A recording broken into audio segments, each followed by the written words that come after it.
sa Papa Dudut Stories, ikaw ay hindi nag-iisa.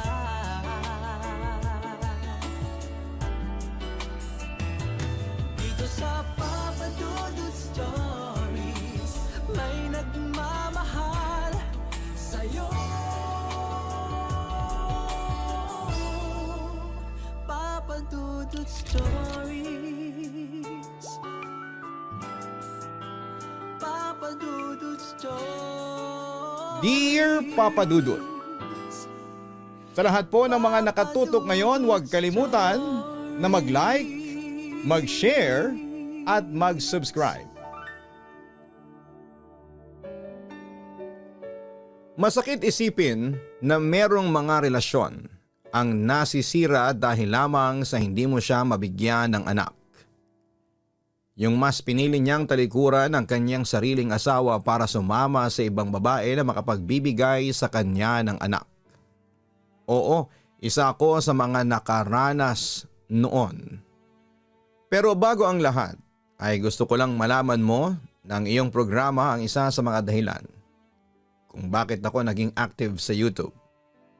Hindi ko man masasabi na adik ako sa pag-ibig, pero marami akong aral na napupulot sa tuwing naririnig ko ang istorya ng buhay ng mga senders ninyo sa Papa Dudut Stories. Minsan natatawa ako, napapaiyak, nagagalit, kinikilig dahil huling-huli na mga tinatampok ninyong kwento ang emosyon ng mga nakikinig. Papa Dudut, ako si Vianica, 57 years old na sa ngayon, may asawa at isang may bahay. Ang aking asawa ay si Wes, manager ng isang bangko. At sa puntong ito ay masasabi kong punong-puno ng pagsubok ang aming pagsasama bilang mag-asawa. Dumanas ng sari-saring pagsubok na muntik nang makasira sa aming relasyon.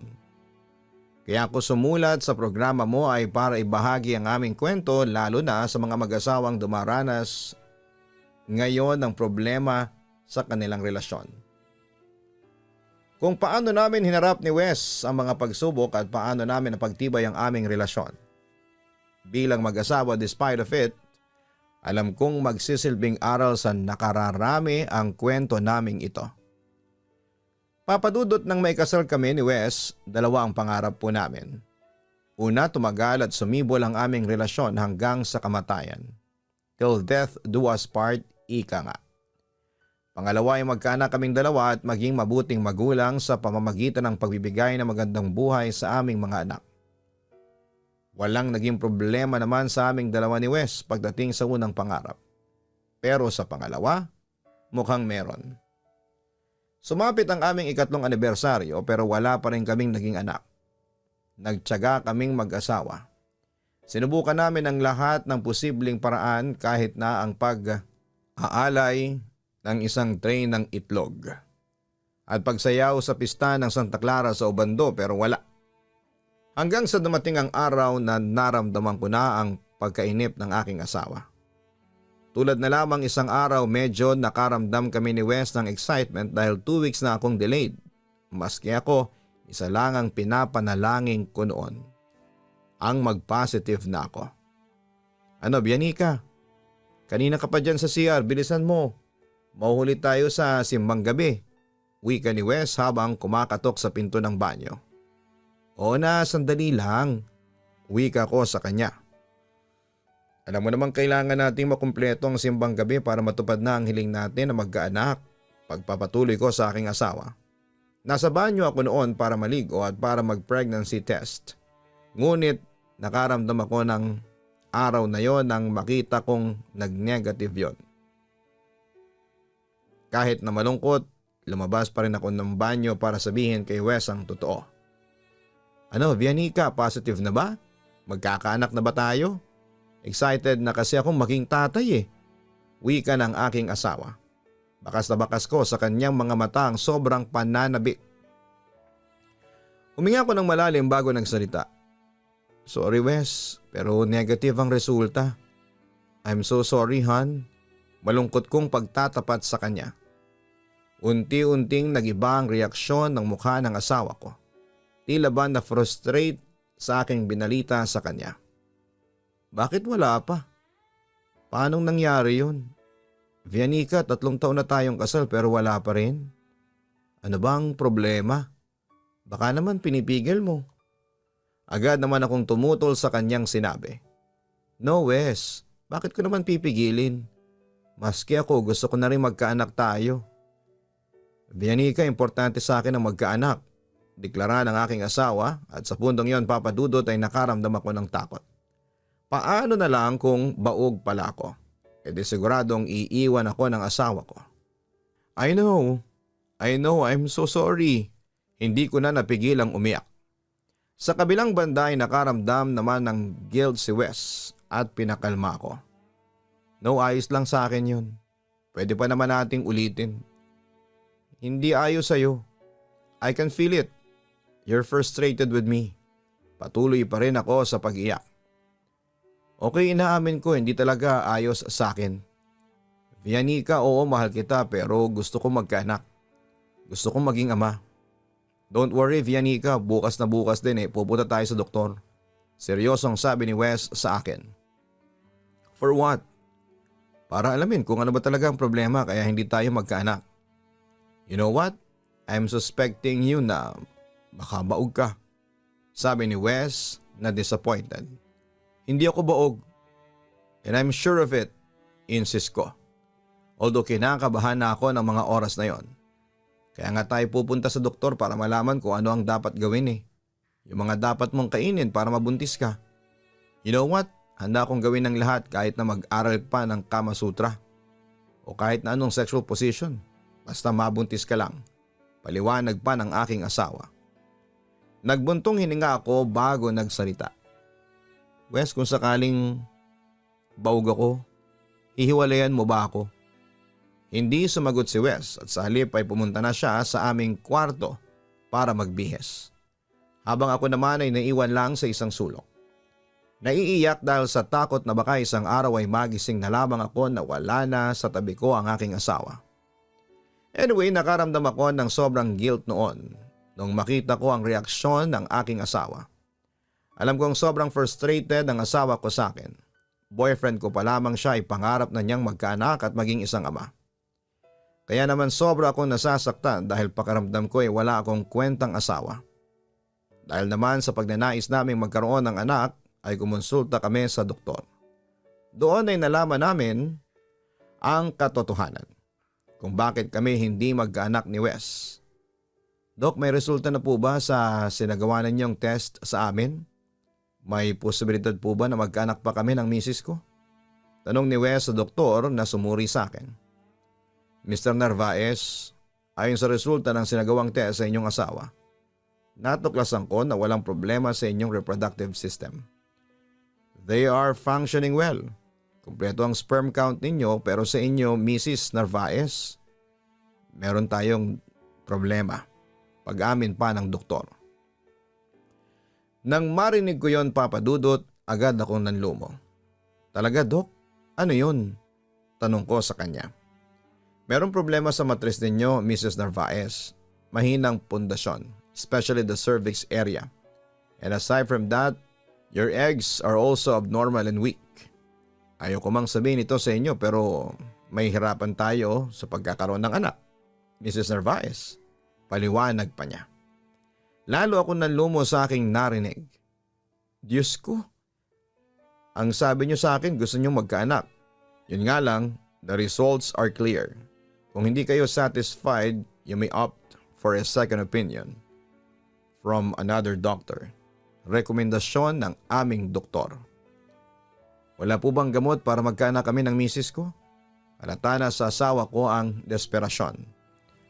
Umiling naman ang doktor. Sad to say pero may hirapan tayo sa kaso ni Mrs. Narvaez. Kung gusto nyo talagang magkaanak, the best solution I think is to adopt a child. Kung gusto mo naman magkaanak, Mr. Narvaez, you may do it with another woman pero syempre hindi ko naman nire-recommenda yon. Besides, mag-asawa kayo at nagmamahalan kayo. Magiging masaya kayo sa buhay kahit na wala kayong anak. Aniya. Napatingin ako sa aking asawa habang naiiyak. Wes, Vianica, huwag ka mawala ng pag-asa. wika ng aking asawa. Pero alam ko na deep inside ay hindi yon ang nasa isipan niya. Obviously, he was disappointed. Magdasal din kayo, malay ninyo ay magkaroon ng himala dahil sa pagdarasal ninyo. But as always, bihira yang mangyayari. Suggestion pa ng doktor sa amin. Huwag ka na mag-alala, Vianica. Tatanggapin ko kahit na hindi tayo magkaanak. Ang importante ay magkasama tayo. Nagmamahalan tayo. Masaya na ako doon, Vianica. Wika ng aking asawa. No, Wes. Alam kong pangarap mong maging tatay. Naiiyak kong sabi. Wala na tayong magagawa pa, Vianica. Kahit na mamanata pa tayo sa kung sino-sinong santo dyan na hindi na tayo magkakaanak. Sa tono pa lang ng pananalita niya, alam ko nang frustrated na siya, Papa Dudut. Pero nagpapanggap lamang siya na okay para hindi ko sisihin ang aking sarili. Muling nagsalita ang doktor. I'm sorry. Nangihinayang ako kasi mukha namang magiging perfect family kayo kapag nagkaroon kayo ng anak. Oh well, hindi man kayo magkaanak, maaaring maging maligaya pa rin naman kayo sa isa't isa. Sabi pa niya sa amin. Samantala habang nasa taxi kami ni Wes ay hindi niya ako kinikibo. Kaya naglakas loob na ako para kausapin siya. Wes, I'm so sorry. Wala akong kwentang asawa.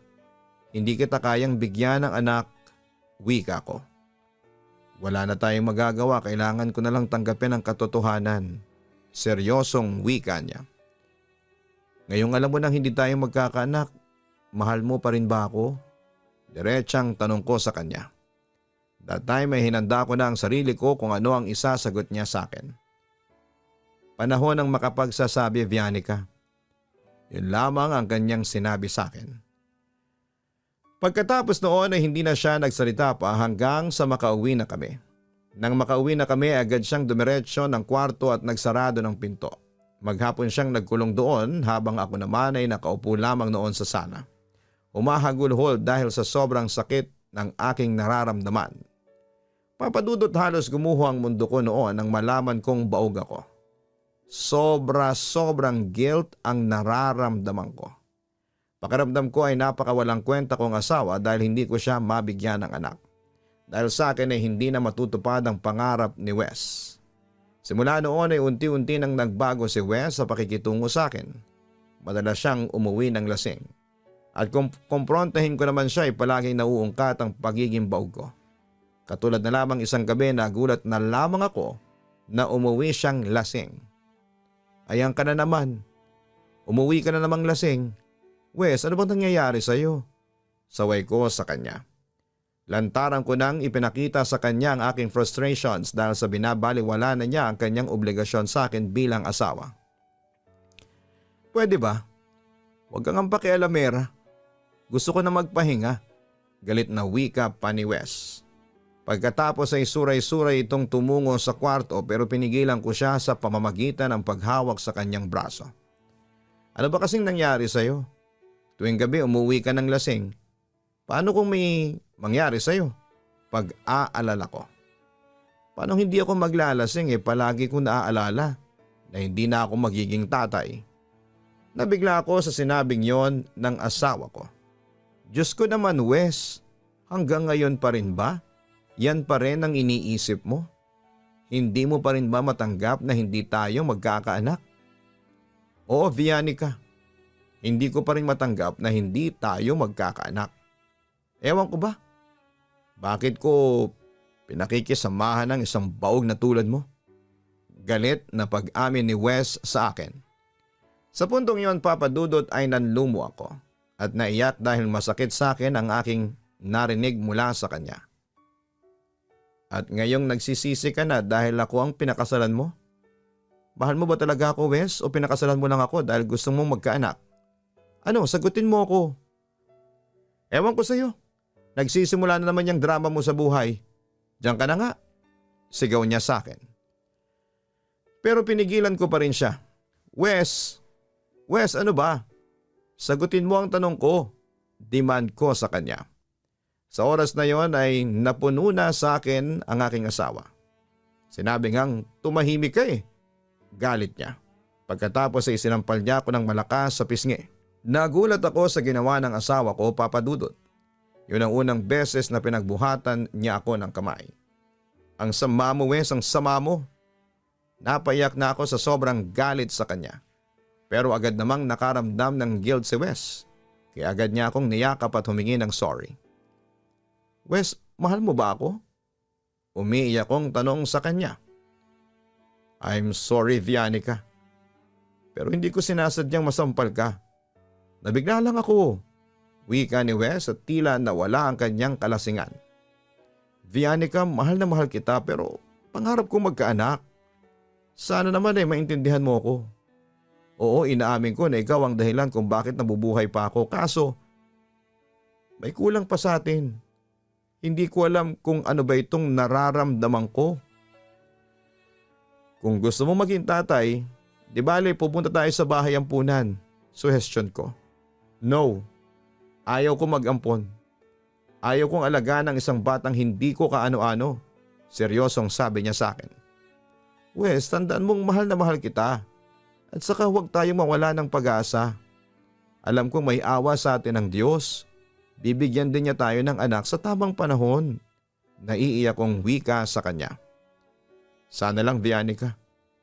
Pero hindi na ako umaasa pa. Walang himala. Wika naman ni Wes kasabay ng pagbitaw niya sa pagkakayakap niya sa akin. Pagkatapos noon ay dumiretso na siya sa kwarto at nagsarado ng pinto. Diyos ko, tulungan po sana ninyo ako sa asawa ko. Mahal na mahal ko po siya. Ayaw ko po siyang mawala sa akin. Yun na lamang ang tangi kong dasal ng mga oras na yon. Papa Dudut, gustuhin ko mang pigilan si Wes sa kanyang ginagawa ay hindi ko magawa. In the first place, ako rin naman ang may kasalanan. Hindi naman magkakaganon ang asawa ko kung mabibigyan ko lang siya ng anak. On the other hand ay sinikap kong ipaunawa sa kanya na kaya naming maging masaya kahit na wala kaming anak pero bigo ako. Nararamdaman ko na mas mahalaga sa kanya ang magkaanak kaysa sa sarili niyang asawa. Papa Dudut, dahil sa nabigo akong bigyan ng anak ang asawa kong si Wes, ay nagpatuloy siya sa pagrerebelde. Mas dumalas ang pag-uwi niya ng lasing. May pagkakataon na rin hindi siya umuwi ng bahay. Nung unay hindi ako kumikibo sa mga ginagawa ng asawa ko pero umabot din ito ng sukdulan. May nakahuli sa asawa ko na nambababae daw ito. Agad ko namang kinumpronta si Wes. Siyempre, dininay niya ang akusasyon. Samantala pinatawad ko din siya kinalaunan dahil wala akong mahanap na pruweba na may babae nga siya. Pero isang araw ay hindi ko inaasahan. Mabubuking ko ang pinakalilihim ni Wes. Malalim na ang gabi pero hindi pa rin noon umuwi ang asawa ko. Sinubukan ko namang tawagan pero hindi niya yon sinasagot. Kaya nagpa siya akong tawagan na lamang ang isa sa mga ka-close niyang kaibigan, si Dan. Hello? Sabi ni Dan sa kabilang linya. Si Vianica ito, Dan. Si Wes, kasama niyo ba? Tanong ko sa nooy lasing nang si Dan. Ay, ikaw pala, Vianica. Oo, kasama ko si Wes. May kahali kang chicks nga eh. Grabe pala itong kumpare kong humalik sa babae. Sagot nito sa akin.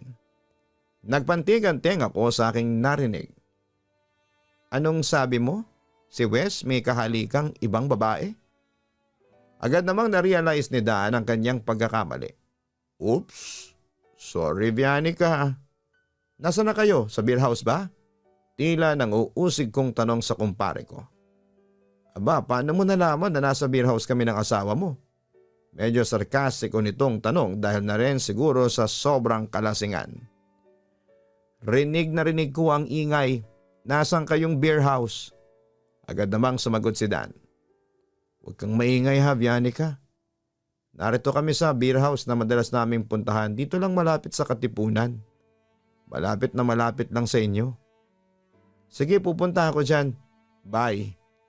Yon ang huli kong sinabi bago ko binaba ang cellphone. Pagkatapos noon ay agad ako nagbihis at mabilis na tinungo ang beer house. Kung saan naroon ang aking asawa and to my surprise. Pagdating ko doon ay bumungad agad sa akin si Wes na may kalandi ang babae. Dahil doon ay nagdilim ang paningin ko at nag-iskandalo ako. Sinaktan ko yung babae habang inawat naman ako ng mga lalaki. Si Wes naman ay inawat ang babae na kung titingnan ay palaban din.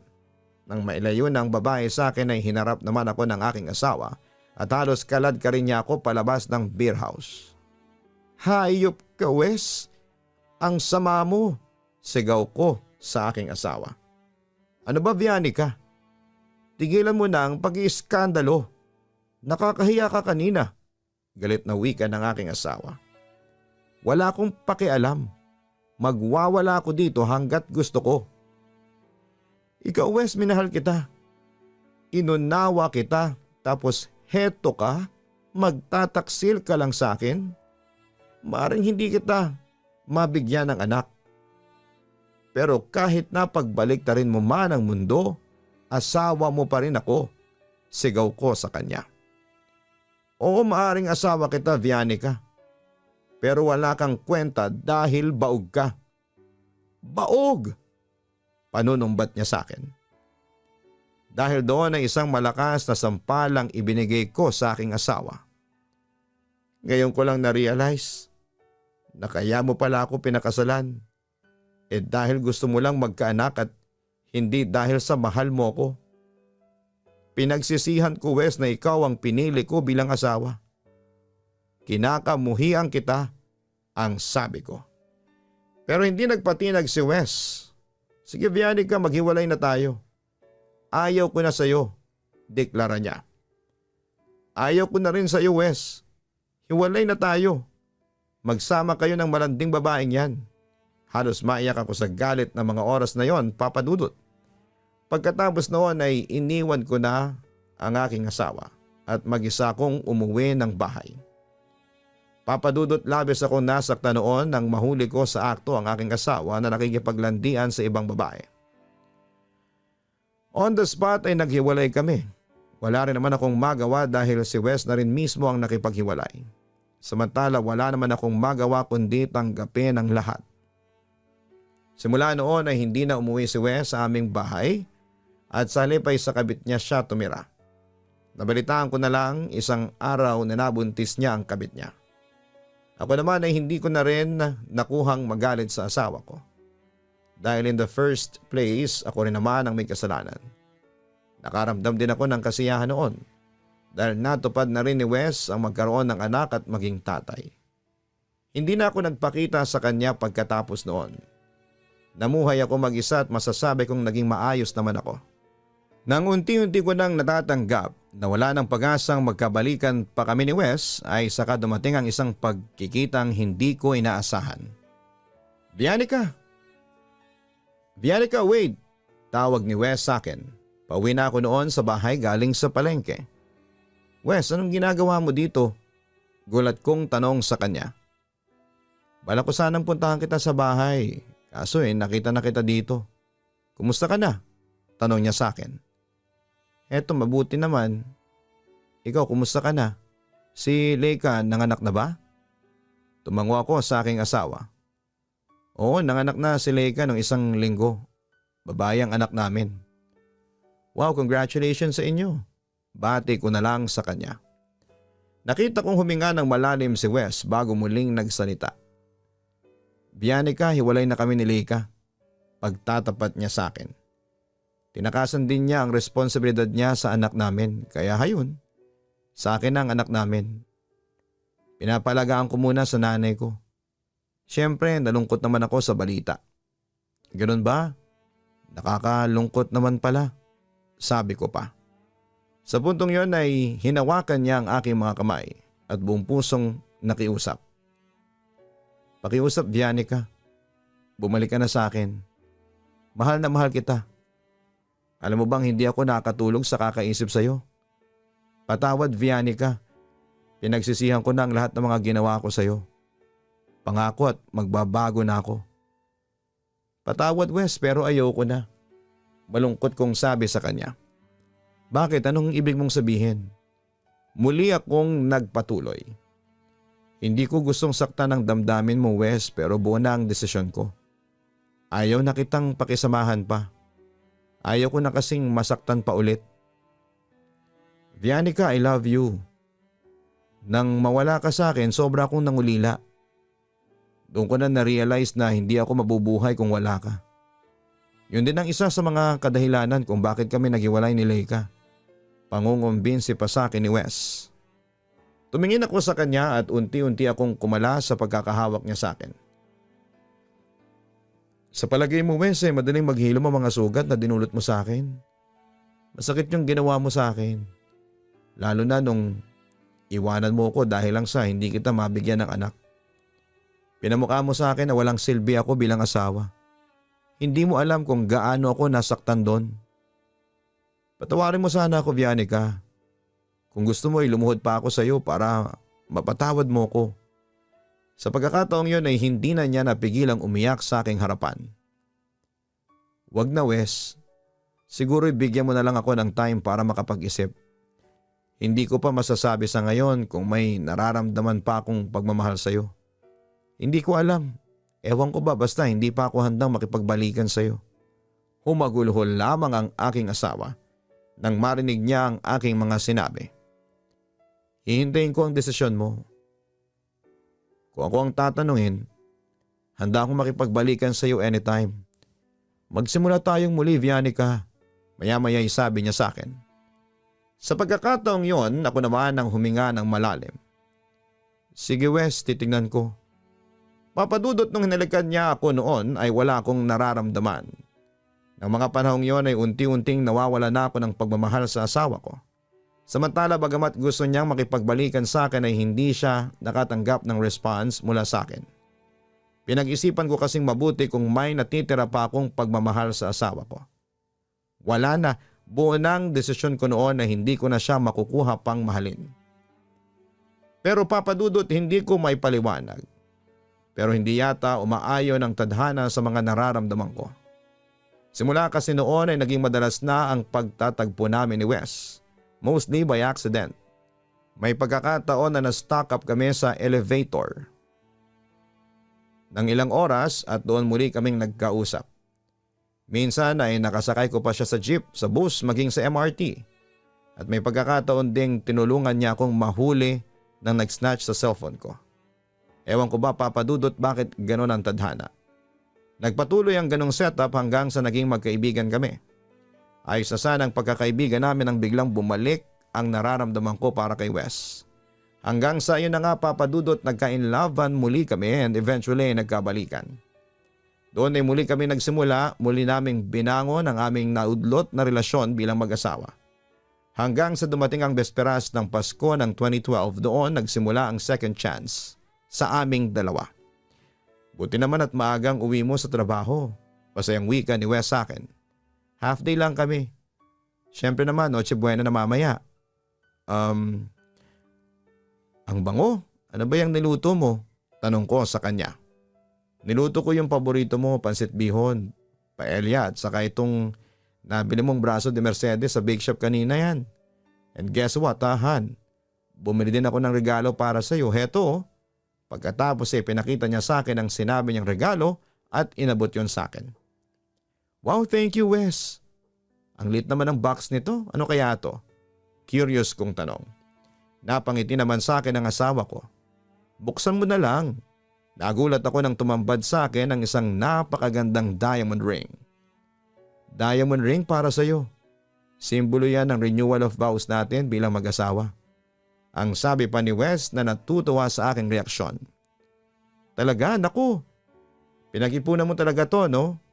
Hindi ako makapaniwalang binigyan niya ako ng ganon, papadudot. Siyempre naman, asawa ko kaya ang bibigyan ko kaya kailangang paghandaan talaga. Tugon niya sa akin. Grabe, ang ganda ng singsing. Gusto ko siya, ang sabi ko naman sa aking asawa. Pagkatapos ay kinuha ni Wes ang singsing at sinuot niya yon sa palasingsingan ko. Salamat, Wes. Napakasaya ko ngayong Pasko. Sumigunda naman si Wes. Ako rin napakasaya ko dahil nagkabalikan tayong muli. Alam mo ba sa lahat ng mga Christmas gifts na natanggap ko? Heto ang pinakamagandang regalo. Ang magkasama tayong muli. You know what, Wes? Napakaswerte ko dahil ikaw ang napangasawa ko. isang sweet, caring and hardworking at gwapong husband. Ako din, hindi ko na kailangang i-expand pa. Basta masaya akong kasama kita. Wika naman ni Wes na masayang masaya sa pagbabalikan naming dalawa.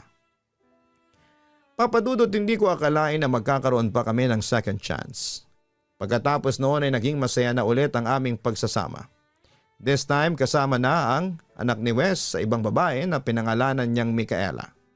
Since tinakasan ng tunay na ina ang responsibilidad kay Micaela, ayaw ko na ang tumayong ina sa kanya. Itinuring ko siyang parang tunay na anak. Doon ko naramdaman na masarap pala ang feeling na maging isang ina. Sa ngayon ay portrait kami ng isang masayang pamilya. Ako, si Wes at si Micaela na ngayon ay dalaga na. Going stronger pa rin kami ni Wes until now at naging devoted husband na siya sa akin.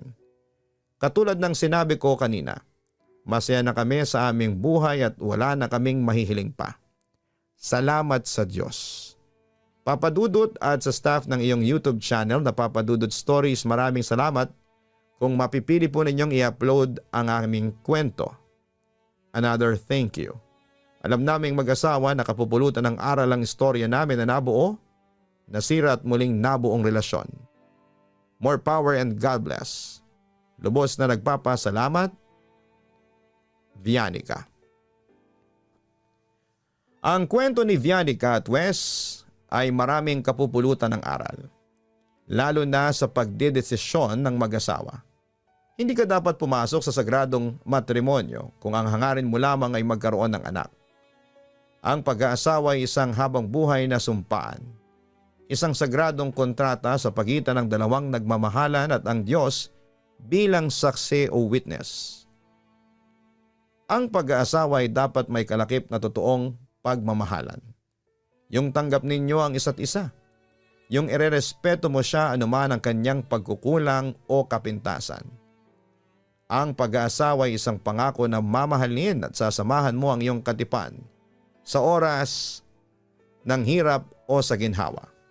Magtutulungan sa oras ng mga pagsubok sa buhay at higit sa lahat kung kayo ang magiging instrumento para palaganapin ang mga mabubuting aral na tinuro sa atin ng Panginoon. Ang pag-aasawa ay hindi parang isang pagkain na pwede mong iluwa kapag hindi mo nagustuhan ang lasa. At lalong hindi ito isang bagay na pwede mong palitan anumang oras. Ang pag-aasawa ay hindi isang pasiklaban, pagalingan at sisihan. Tandaan natin na ang tagumpay natin ay tagumpay din nila. At ang hirap natin ay hirap din ng ating kapareha. At imbis na magkawatak-watak ay dapat magkaisa ang mag-asawa dahil once na pumasok na sa sakramento ang inyong pagsasama, ang diwa ninyong mag-asawa ay magiging isa na lamang. At higit sa lahat ay pakatandaan natin mga kaibigan, huwag tayong maging makasarili. Intindihin natin ang feelings ng ating asawa. Huwag tayong mag-demand sa kanya ng alam nating wala sa kanya o hindi niya kayang ibigay sa atin. It is a matter of respect and acceptance. Kaya para kina Vianica and Wes, masaya kami na nagkaroon ng second chance ang inyong pagsasama. Nalampasan ninyo ang matinding pagsubok na sumukat sa inyong katatagan bilang mag-asawa. God bless sa inyong dalawa at maraming salamat sa pagbabahagi ninyo ng inyong totoong kwento sa Papa Dudut Channel.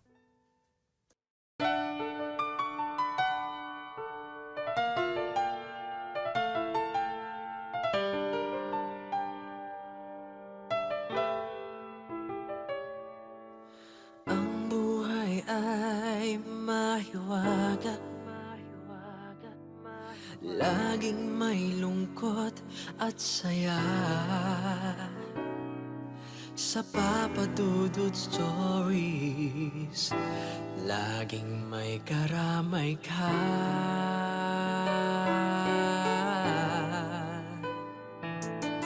Mga problemang kay bigat, dito ay pakikinggan ka. Sa Papa Dudut Stories, kami ay iyong kasama. Dito sa Papa Dudut Stories, ikaw ay hindi nag-iisa.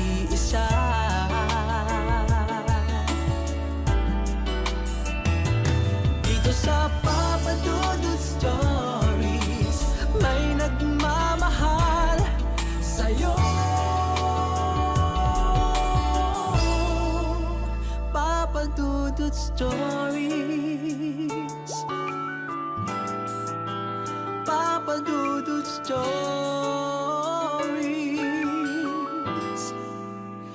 Papa Dudut Stories.